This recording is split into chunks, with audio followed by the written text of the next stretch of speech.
All right, imagine this for a second. You move into a new house, and instead of just holding your memories, this house actively makes room to completely overwrite you.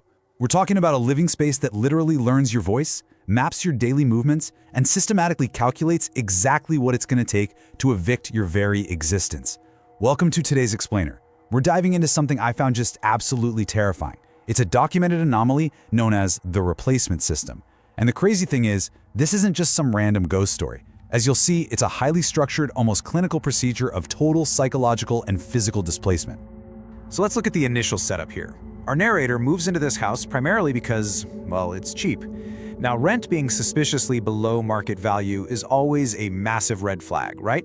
But the real anomaly is the house itself. It is entirely, unnervingly spotless. It just feels wrong. Like it's a model home where everything is placed perfectly, but it doesn't actually belong there.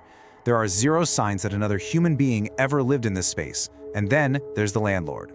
The handover of the keys is just bizarre. He doesn't run a background check, doesn't ask a single question, he just hands over the keys and flatly says, if you find anything left behind, don't keep it. Naturally, the narrator kind of laughs it off, figuring he just means, old trash in the attic. But pretty quickly, the rules of this system make themselves known. While unpacking, the narrator finds this plain, folded note taped inside one of the kitchen cabinets, and it has this incredibly specific, bizarre warning on it: do not open the bedroom closet after 3:13 a.m. Now, human instinct kicks in here. We always try to rationalize the weird stuff, right? So the narrator completely dismisses it as some kind of dumb prank from the last tenant, crumples it up, and tosses it in the trash. But here's the thing. In the architecture of the replacement system, that note wasn't a joke. It was a firm boundary. And the system was just sitting there, waiting for that boundary to be tested. So, to really understand this, we need to treat it like a grim, documented procedure.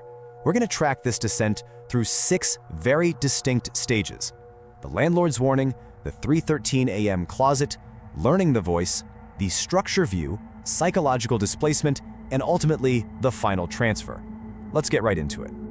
Starting off with stage 1, the landlord's warning. This first stage is really all about subconscious priming. The system absolutely needs its victim to feel secure, but just slightly off balance. So night 1, completely mundane. You get natural sleep, normal ambient house noises, the house behaves exactly like a house should. But on night 2, the system initiates its first actual breach. The narrator is suddenly yanked out of a deep sleep for no apparent reason. And the house isn't just quiet, it's this heavy, artificial, suffocating silence.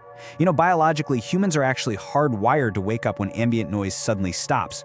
It's this ancient survival instinct from back when a dead, quiet forest meant a predator was sneaking up on you. And that is exactly what makes this artificial silence so panic-inducing. It's that visceral gut feeling that all the sound has been deliberately sucked out of the room to make space for something else. Which brings us to stage 2, the 3:13 a.m. closet. This phase of the operation is incredibly clinical and deadpan. It's where the physical boundaries of the house are actively tested. Let's walk through this timeline minute by minute because the escalation here is wild.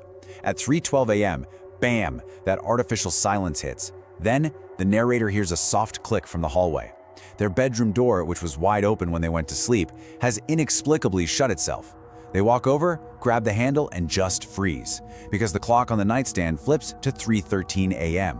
Of course, curiosity wins out. They open the bedroom door, and it's just an empty, pitch-black hallway.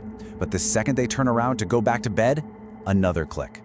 The closet door slowly opens on its own, revealing a darkness inside that literal room light cannot seem to penetrate. And from that unnatural darkness, something shifts. A really low, painfully calm voice just emerges and says, "You weren't supposed to open that." Obviously, the narrator completely panics, slams the door, locks it, and just sits there in absolute terror until the clock hits 3:14 a.m. The second it does, the house instantly returns to normal silence. But the truly chilling part? The next morning, the narrator checks the kitchen trash can. That crumpled up note warning them about the closet? It's completely gone, and sitting at its place is a new, horrifyingly simple message: now you know. Moving on to stage 3, learning the voice. Now, this is a totally pivotal mechanism in the replacement system. The entity in the closet doesn't just want to scare you. Its goal is to replicate you. Desperate for answers, the narrator goes digging online and actually finds this ominous warning buried way down in an old deep web forum post. It says, if you hear it after 3:13, don't respond. It learns your voice first. But tragically, that warning comes way too late. That exact same night, while sitting in the living room, that suffocating artificial silence drops again. The bedroom closet opens, but here is the most terrifying part. The narrator hears their own voice calling out to them from down the hallway. It is perfectly mimicking their exact tone, their breathing patterns, their rhythm, just calmly asking them to come closer. The entity has successfully harvested the very first piece of its victim. What happens next fundamentally changes the whole nature of the threat. Out of nowhere, the narrator gets an unknown notification on their smartphone. It just says, "Bedroom Live." They open the camera feed, and on their screen, they watch this tall, incredibly thin shape step out from the unnatural darkness of the closet. The creature looks directly into the camera lens and delivers this absolute gut punch of a line. "You gave me a voice, now I just need a place." And the second the screen goes black, the narrator hears that exact same voice, their own stolen voice, whispering those words right behind them in the living room. Now we enter stage 4, the structure view. At this point, the horror shifts from auditory to fully architectural. The narrator's phone lights up again with a new notification reading, "Structure view active." The screen turns into this skeletal X-ray of the house's inner walls. And moving through that X-ray feed is a creature with these awful, bent, elongated limbs physically crawling inside the walls of the house. It is systematically mapping the entire layout of the building purely by tracking the narrator's physical movements. The most vital takeaway here is that this thing isn't following you, it's mapping you. And the system immediately proves it's tracking everything in real time in a totally terrifying way. The narrator, in full panic mode, steps back away from the wall. Immediately, they hear 3 precise, heavy taps from inside the drywall directly behind them. Tap, tap, tap. Then, an irritated voice speaks through the wall. "You move too much." Think about how crazy that is. The entity isn't just blindly wandering around, it's actively calculating the narrator's daily habits, and it's genuinely frustrated that the victim's erratic, panicked movements are messing up its mapping process. Stage 5, psychological displacement. Okay, so having successfully mapped the voice and the movement, the entity now has to do the hardest part: convince the victim to voluntarily abandon their own reality. We actually learn how this works through a deeply disturbing glitched video log that gets pushed to the narrator's phone. It's a recording from the severely sleep-deprived previous tenant, and this log revealed the entity's true, unbreakable operational rule. Honestly, out of everything, this is the detail that disturbs me the most. It doesn't want your body, it wants your place, and it actually cannot force you out. For the transfer to be successful, it needs you to walk out that front door on your own 2 feet. It needs your active consent to surrender your space. So the entity executes this psychological break absolutely flawlessly. The heavy front door suddenly unlocks on its own, and the narrator's stolen voice calmly echoes through the house, urging them to just step outside.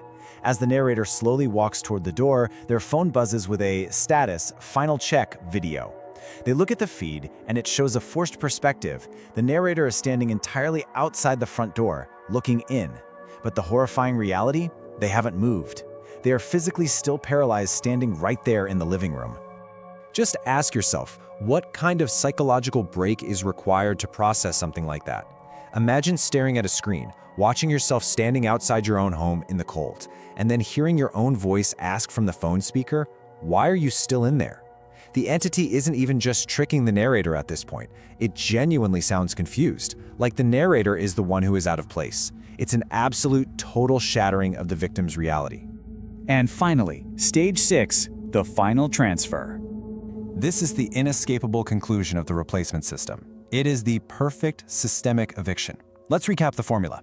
Step 1, it learns your voice from the 3:13 a.m. closet. Step 2, it learns your movement by mapping the walls. Step 3, it takes your physical position in the house. And step 4, it completely convinces you psychologically that your existence in that space is no longer valid. So what we are really looking at here is not a haunting.